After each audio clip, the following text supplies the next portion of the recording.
Dito pa po yung ibang alugbati.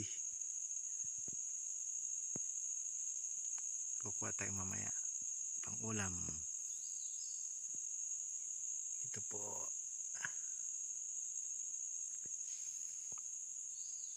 Medyo nagkakaroon na po ng bunga.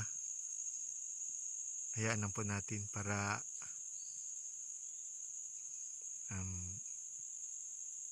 mas dumami pa.